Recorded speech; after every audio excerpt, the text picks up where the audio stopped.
Hey everyone, welcome to day 46. It is May 28th, Thursday. I almost said Wednesday, but it's Thursday. And today we are going to be talking about everyday communication. We talk and communicate with people every day. Even right now, while we're doing distance learning, we communicate by email, we communicate by Zoom video calls, we communicate by talking to people on the phone, and everybody has different ways of communicating. For instance, Mike, you talk using an iPad, which is awesome, but you also communicate by shaking your head yes or no and pointing, which is great. What we're going to talk about today is starting a conversation. And a conversation is when you talk back and forth with someone. And before we started doing online learning, we were focusing on having conversations, especially when we would go out to eat at restaurants. And we would think about things we could talk to our friends about ahead of time so that we could be prepared to ask them questions and talk with them. Talking to other people and having conversations is a really important part of our world and our lives. So here are some guidelines for starting a conversation. Look at the person and smile. Say, "Hi, how are you?" Listen. That means sitting quietly or standing quietly and thinking about what the other person is saying. You're not talking when you're listening. Ask another question. Listen again, especially when somebody responds to a question. We're going to read a story today about our friend Ted. Ted is moving into his new apartment. He is ready to have his own place. He is excited to live independently and take care of himself. That's awesome. Ted sees Nelson getting his mail. He lives in the apartment building too. Ted and Nelson went to high school together. He is glad to see someone he knows. He waves and smiles at Nelson. Remember, that's our first step on our conversation chart. You look at the person and smile.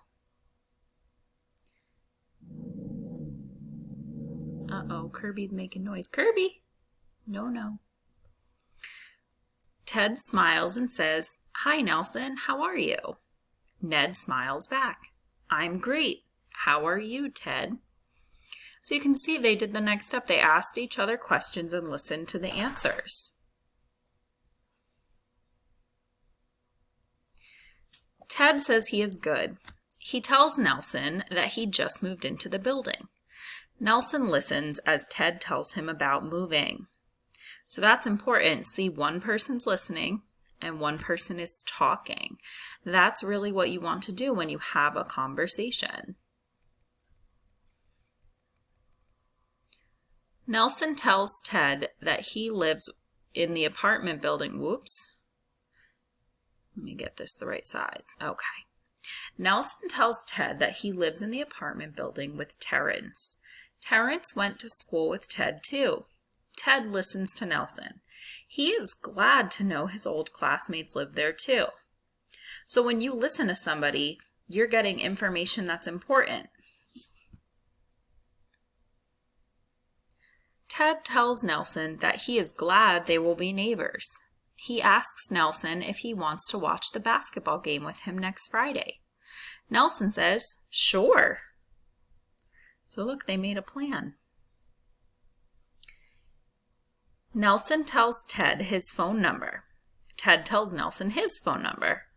They make plans to watch the game on Friday at 7:00 p.m. So exchanging phone numbers is a great way to be able to communicate. Nelson remembers he needs to leave for work. He says, "Ted, it was nice to see you, but I need to go to work now." He tells Ted that he and Terrence can help if he needs anything while setting up his apartment. "Thanks," Ted says. "See you next Friday."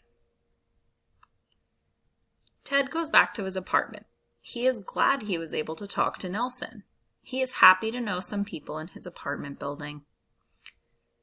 The end.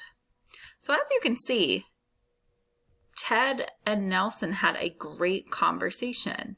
In that conversation, they listened to each other and they were able to talk about fun and important things. They even made plans, which is awesome. What I have for you to work on is a Google Slides that will show you a few different examples of conversations.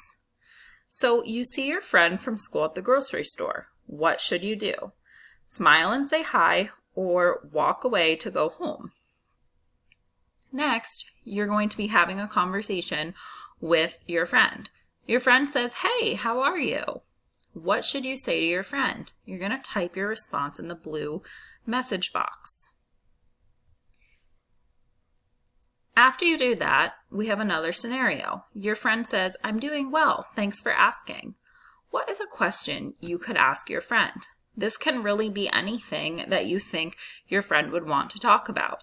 But I want to see if you know a type of question that you could ask somebody after you find out how they are doing. We all can say, "Hi, how are you? I'm fine."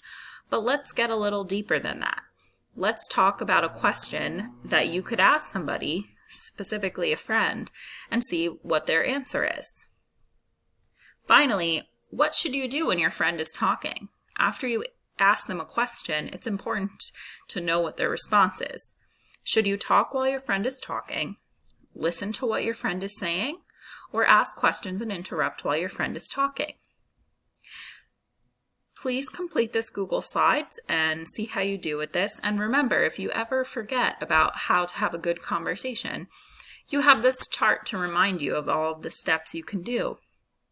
Listening is very important, as is being friendly and nice. Smiling always tells people that you're excited to see them.